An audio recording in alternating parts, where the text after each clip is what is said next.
Glass आणि glass मध्ये पाणी वाढलेलं आहे, तोपर्यंत कोणी काय आणायचं नाही तिकडून. तरी पाणी सोहळा या जिंतूर तालुक्यात हरिभक्त परायण आदरणीय खूप मोठं कार्य आहे वारकरी संप्रदायाची महाराज जिंतूरकर, परंतु खूप तळमळीनं आपल्या सगळ्यांना आशीर्वाद देण्यासाठी श्री क्षेत्र हंडी सर्व हंडीकरांच्या वतीने बाबांचं या ठिकाणी स्वागत करण्यात येत आहे. माऊली ज्ञानेश्वर महाराज की जय, श्री संत भगवान बाबा की जय. महाराजांना विनंती आहे की आपण सर्व हंडीनासपूर्ण वातावरणामध्ये आनंद सगळ्यांनी घेतलेला आहे. ज्ञानेश्वरीवर खूप प्रेम आहे. हरिभक्त परायण बाबा महाराज हंडीकर यांची जन्मभूमी आहे. महाराजांचे खूप खूप आशीर्वाद आहेत. आपणही या सर्व हंडीकर मंडळींना आशीर्वाद द्यावे ही सगळ्यांना विनंती. जिंतूर तालुक्यातील फिरता ज्ञानेश्वरी पारायण सोहळा ज्यांच्या कृपा आशीर्वादानं सुरू झालेला आहे आणि चालत आहे आणि अत्यंत उत्साहात तो पुढेही जात आहे. या सर्व पारायण यज्ञात ज्या ज्या भाविकांनी सहभाग घेतला या सर्वांना नमस्कार, अभिवादन, अभिनंदन. मारुतरायाच्या चरणी दंडवत. आज या पावन प्रसंगी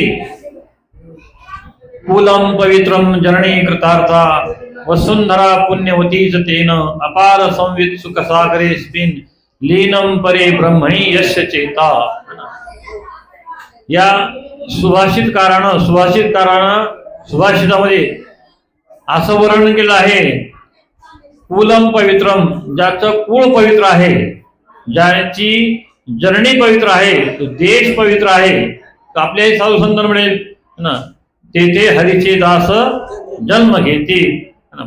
पवित्र अशा ठिकाणीच हरीचे दास जे आहेत जन्म घेत असतात. असं या हंडी ह्या गावामध्ये आमचे परमपूज्य परमादरणीय बबन महाराज हंडीकर यांची ही जन्मस्थळी आहे. म्हणजे निश्चितच पवित्र आहे, पावन आहे आणि पुन्हा त्यांचा सहवासही आपल्या सर्व गावाला लाभलेला आहे. याचा सहसा ज्या गावात महात्मा जन्मतो त्या गावात त्याचा उपयोग होत नाही, तो दुसरीकडे उपयोग होत असतो. कृष्ण परमात्मा मथुरेत जन्मले पण उपयोग पांडवांना झाला. पण तुम्ही सर्व भाग्यवान आहात की या ठिकाणी जन्मले त्यांचा सहवास तुम्हाला लाभतो ना. ती केवळ वारकरी महाराजच नाहीत, चांगले तत्वचिंतन आहेत. तत्वचिंतनही करतात, त्यांनी तत्वचिंतन ऐकलं आहे आणि ऐकून स्वतः त्याचा अंगीकारही केला, विचारही केला आहे. म्हणून असे महान अधिकारी पुरुष आहेत ते, त्यांनाही नमस्कार. फिरता ज्ञानेश्वरी पारायण आपल्या या तालुक्याचं सौभाग्य आहे. तो प्रारंभ झालेला आहे आणि त्यात आपल्या सर्वांना या अधिकाच्या महिन्याच्या निमित्तानं अधिकश अधिकम फलम म्हटल्यासारखं या अधिक महिन्यात जे जे आपण कार्य करू त्याचं 100 गुणा 1000 गुणा पट फळ असतं. एरवी एक वेळ जर आपण एक पात्र उठवलं एकच पात्राचं फळ मिळतं, पण या अधिक महिन्यामध्ये एक पात्र आपण जर उठवलं 1000 लोक जेवल्याचं पुण्य लागतं. 1 रुपया जर दान दिला तर 1000 रुपये दान केल्याचं पुण्य लागतं या अधिक महिन्यामध्ये. म्हणून या अधिक महिन्यामध्ये वस्त्रदान है ना, क्षत्रिय दान, अशा अनेक प्रकारचे दान आहेत. धान्य दान आहे, अन्नदान आहे, ज्ञानदान आहे आणि पारायणाचे सांगितलं. एरवी पारायण करणं एकच फळ मिळेल, पण या महिन्यामध्ये जर आपण ज्ञानेश्वरीचं पारायण केलं तर 1000 ज्ञानेश्वरी पारायण केल्याचं ते फळ मिळतं आपल्याला. म्हणून हा फार विशेष महिना आहे अधिक महिना. आणि अशा या अधिक महिन्यामध्ये आपण सर्वांनी हा लाभ घेतला. आपण सर्व जे आहेत तुम्ही फार धन्यवान आहात है ना.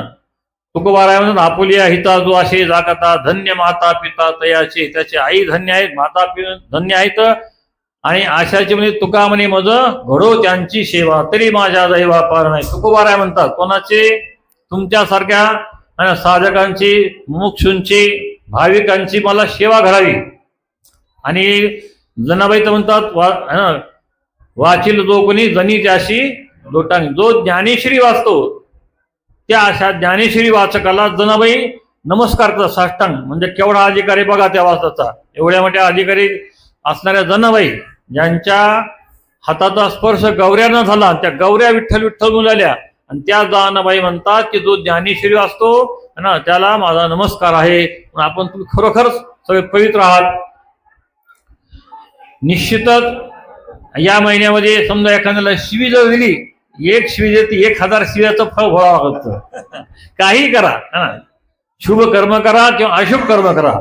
शुभ कर्माचं फळ 1000 पट आहे आणि अशुभ कर्माचंही फळ 1000 पट आहे. म्हणून या महिन्यामध्ये शिव्या जेवणे मौन धरावं म्हणून सांगितले शास्त्रानं. 1 तासभर का होईना, 1 घंटाभर होईना, 10 मिनिटं, 15 मिनिटं किंवा 20 मिनिटं का होईना असं मौन धरलं पाहिजे. मौन धरून भगवंताच्या स्वरूपाचं चिंतन करावं, दर्शन घ्यावं असं याचं विशेष महत्व आहे. पुन्हा या महिन्यामध्ये गोदावरीच्या स्नानाचं विशेष महत्व आहे. आता पुरुषोत्तम पतीचं आहेच महत्व म्हणा, पण जिथं जिथं गोदावरी आहे तर गोदावरीचं महत्व जास्त आहे. गंगेच्या स्नानाचं सांगितलंय ना, म्हणून गोदावरी आपल्या महाराष्ट्रामध्ये आहेच आहे, म्हणून गोदावरीच्या स्नानाचंही महत्व आहे. आणि या महिन्यात विशेष अधिक महत्व सांगितलं जावायला बोलवावं. का जावायला का बोलवायचं?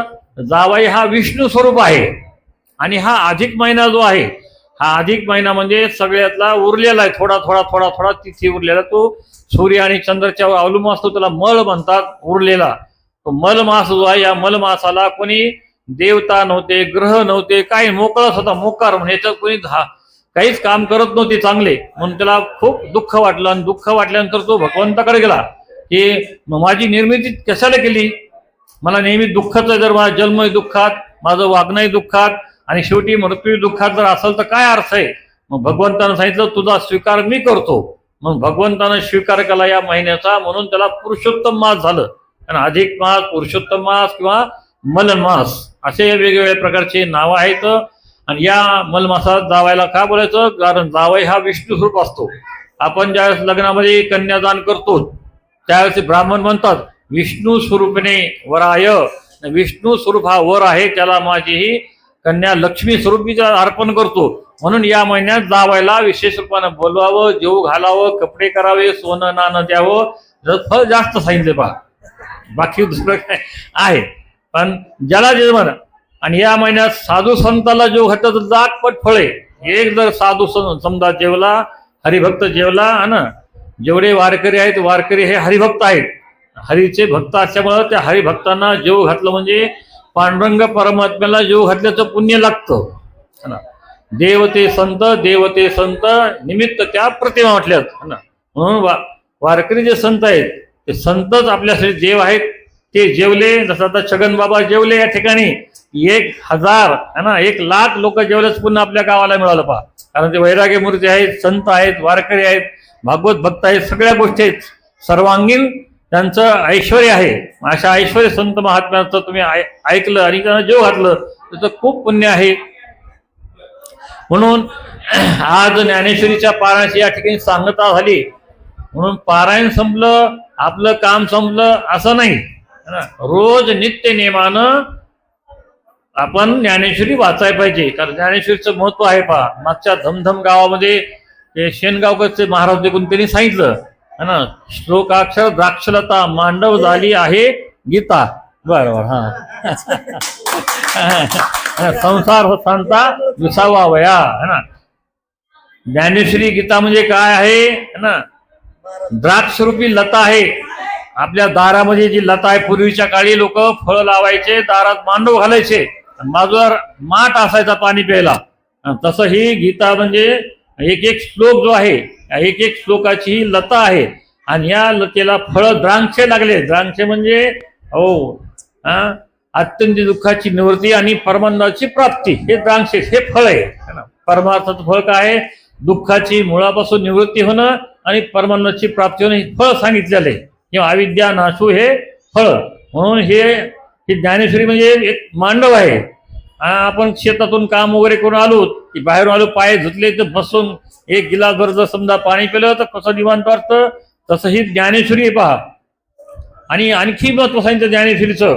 ज्ञानेश्वरीचे एक एक ओवी जर आपल्या कानाच्या गजर झाला किंवा ऐकली कानानं तर सृष्टीच्या आधीवरी म्हणजे आपण जन्माला येण्याच्या अगोदरचे जे काही पातक आहेत असेच पापे सांगितले सगळे संपूर्ण आपले आपण अनंत जन्म घेतले आणि अनंत जन्मात अनंत पाप आपण केले ते पाप आपल्या नावानं जमा आहेत, आपल्या आधार कार्डावर जमा आहेत, ते सगळे पातक जातात. आणि ज्ञानेश्वरीचा एक एक शब्द पडला म्हणजे एक एक अश्वमेध यज्ञ एवढं त्याचं पुण्य आहे. जसं त्याला उदाहरण दिलंय, जसे एखाद्या झाडावर पक्षी बसलेले आहेत, त्या पक्ष्याने समजा खाली आपण फटाके वाजवले पक्षी जसे उडून जातात, तसं ज्ञानेश्वरीचा गजर ज्याच्या कानावर पडला त्याचे सगळे पातक कावळ्यासारखे त्या बगळ्यासारखे उडून जातात. ज्ञानेश्वरीचं खूप महत्व आहे. म्हणून तर वाचिल तो कोणी धनी त्याशी लोटांगणी महत्व असल्यामुळे म्हटल्या. रोज नित्य नेमानं लहान असो मोठा असो मुलगा असो मुलगी असो म्हातार असो प्रत्येकानं ज्ञानेश्वरी वाचावी. आता स्नान झाल्यावर वाचावी महत्व आहे, पण कामं असतात, काही चहा पाणी नाश्ता सगळं बरंच असतं. झोपायच्या अगोदर ज्ञानेश्वरी वाचावी. म्हणून हा नियम आजपासून तुम्ही नियम करा सर्वजण. उद्या अमावस्या आहे. हो, सोमवती अमावस्या आहे, उद्याचा पर्व काढायचा. आज संकल्प करायचा आणि उद्यापासून झोपण्याच्या अगोदर ज्ञानेश्वरी कमीत कमी 5 ओव्या का होईना 5 ओव्या वाचायच्या मगच झोपायच्या ज्ञानेश्वरीला नमस्कार करून. तर तुम्हाला ज्ञानेश्वरी जीवनात काही कमी पडू देणार नाही आणि हा जन्म तुमचा सफळ होऊन जाईल. जन्म आलियाची आजी फळ झाले साचे. खरोखर जन्माचं सफळ होईल आणि ते तुम्हा सर्वांचं सफळ व्हावं अशी आपण मारुतीला प्रार्थना करू. आणि माझे 2 शब्द आहेत या ठिकाणी थांबवतो. आता मला येणं झालं नाही त्याबद्दल मारुतीची क्षमा. भाऊ काय करा लांब आहे, मग आम्हाला एक जण म्हणला काय नाही तुम्ही 15 मिनिटात पोहोचतात म्हणला. रस्ता वगैरे खरं आला नाही, पण क्षमस्व. आणि आपल्या सर्वांचा विष्णू महाराज आहेत, दत्ता महाराज आहेत आणि पूज्य महाराष्ट्रात आहेत. खूप सुंदर सोहळा चाललाय.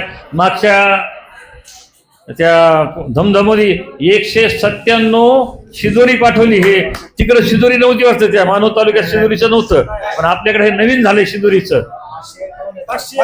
अरे वा वा वा.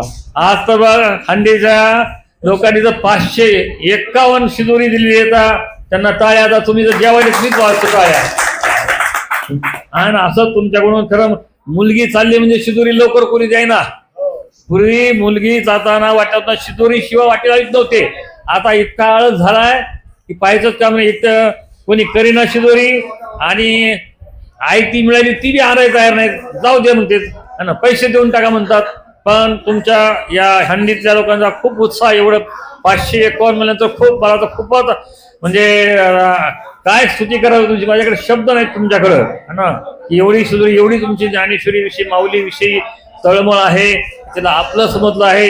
ही तुमची तळमळ जी आहे वरचीवर उत्तरोत्तर वाढत जावी ही अशी मारुतीला प्रार्थना करू. आणि ह्या नवीन पिढीला माझी इथल्या जेवढे आई वडील आजोबाजी आहेत यांनी लहान लहान मुलांना यांना ज्ञानेश्वरीचं वळण लावा. ज्ञानेश्वरी वाचल्याशिवाय 5 ओव्या का तरी का होईना वाचल्याशिवाय झोपू देऊ नका. खेळायला द्या, काय त्याची थोड लाड कौतुक करायचे ते करा, पण ज्ञानेश्वरी वाचून त्याला झोपायला सांगा. निश्चितच त्याला वाईट स्वप्न पडणार, त्याचं भविष्य चांगल्या प्रकारे. आणि पुन्हा दुसरी एक आणखी सुद्धा आपल्या सर्वांना ऐका. आता शाळा सुरू होणार आहेत पहा. आपले जे विद्यार्थी आहेत आणि आता तुम्हाला शेतकऱ्याला काय म्हणावं, चांगले म्हणावं का वाईट म्हणावं का मूर्ख म्हणावं का नालायक म्हणावं हेच मला कळत नाही. मुलाला जन्म दिला म्हणजे तो आई वडील नाही. डुकरे मुलाला जन्मतो, कोंबडी देते, पाल देते, सगळे विंचू साप देतात. त्यांना आई बनलेले का? आई फक्त कोणाला म्हणले माणसाच्या मुलाच्या त्याला, पण तिनं त्याला संस्कार दिले ना. सकाळी उठल्यापासून झोपेपर्यंत ते मुलाला किंवा मुलीला जिनं संस्कार दिले तर त्या संस्काराचं नाव आई आहे, त्या संस्काराचं नाव पिता आहे. म्हणून संस्कार आता त्यांना द्या. आता हॉस्टेलला तुम्ही टाकायले विद्यार्थी अत्यंत चुकीचं आहे. ते 30-30 हजार रुपये 40-40 हजार रुपये तुम्ही द्यायले आणि तिथं काय शिकवायला त्याला लिहिता वाचता. लिहिता वाचता ते आपल्या गावातच येत आहे. पुढे चालून तो नोकरी करत नाही, नोकरी होत नाही. आणि शाळा शिकायला म्हणतो तुम्हाला शेतातलं काम लावित नाही तुम्ही. त्याला शाळा चाललाय. आईनं साम लावतो, वडील म्हणतात तुला काय कळत का आपल्या किती लेकरं येतं सोडून दे. वडील समजा म्हटले काम लावले तर आई म्हणते तुम्हाला काय करायचं हो. पण हे आपण त्या मुलाला आपण सुशिक्षित त्यांना भयानक अशा व्यसनाकडे आपण न्यायला लागलो. आणि शिकलेले मुलं जास्त व्यसनी होतात, न शिकलेले नाही.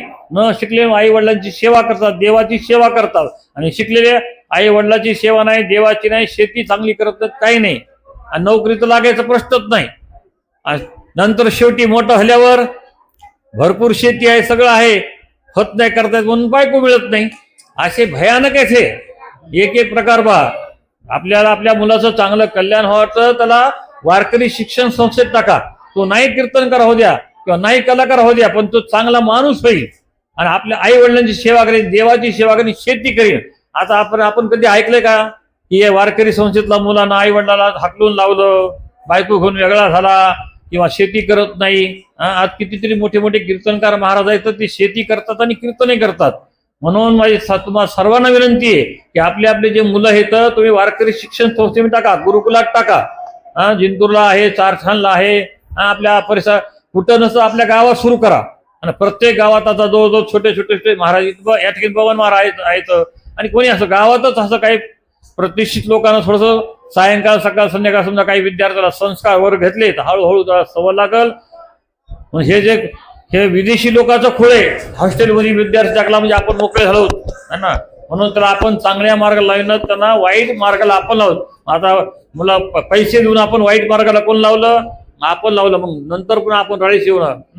म्हणून पुढे सिंधुलीचे रडतील असं नाथ महाराज म्हणतात. अशी वेळ येऊ नये, वेळीच सावध व्हावं. आपण सर्वांनी सावधान होऊन आपल्या मुलांना वारकरी शिक्षण संस्थेत किंवा एखाद्या महात्म्याच्या कोणाच्या सहवासात सानिध्यात टाका, हॉस्टेलला पुन्हा. हे दोन शब्द माझे या ठिकाणी सांगून आहे पहा. सज्जन महाराजची मुलगी होती आमच्या गुरुकुलला, खूप लहान होती. त्यांचा पुत्या तर इतका लहान होता, इतका लहान होता की तो चड्डीत धागायचा मुद्दा आम्ही त्याला धरून काढलं. आज कोणता मुलगा डॉक्टर झालाय आणि मुलगी मेडिकलचे वाया संस्कार वाया जात नाही.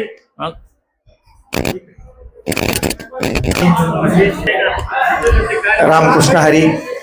आपला फिरता ज्ञानेश्वरी पारायण सोहळा जिंतूर तालुका आणि जिंतूर तालुक्यातील हे बाउंड्रीवरचं गाव आहे बघा, शेवटचं हंडी हे गाव. महाराज सगळे प्रचारक आले, पण जशा सगळ्या मुले येतात पण आईच नसते, असं आम्हाला उदास लागत होतं. आतापर्यंत तुम्ही दहेगाव पासून नंतर आमचे विचारपूस घ्यायला आले नाहीत असं नाही म्हणता येणार, कारण तुम्ही ग्रुपला आहेत. मग तुम्ही एक ओळी सांगितली शेनगावचे महाराज, ते पूर्णेच्या पलीकडून येऊन आम्हाला सहकार्य करतात, गुरुवर्य श्रीरंग महाराज.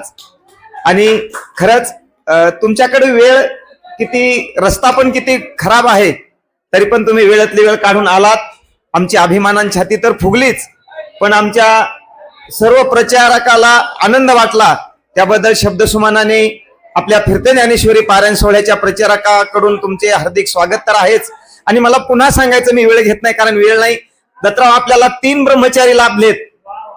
हे 2 ब्रह्मचारी समोर बसलेले आहेत, आपण बघू शकता. आणि एक ब्रह्मचारी आपला पंढरपूरमध्ये येते म्हणजे नारायण महाराज पांगरीकर. बाबाचं त्यांचं त्या दिवशी बोलणं झालं. म्हणले महाराज तुम्ही जसं एखादे तपस्वी डोंगरात जाऊन बसतात आणि स्वतःचा उद्धार करतात, पण आता तसं करू नका.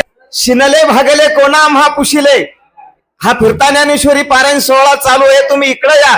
त्या दिवशी महाराजांनी हो भरलंय नारायण महाराज, उद्या आमुष्यापासून आपल्यात येणार आहेत बाबा. रामकृष्ण हरी. मी माऊली ज्ञानेश्वर महाराज की जय.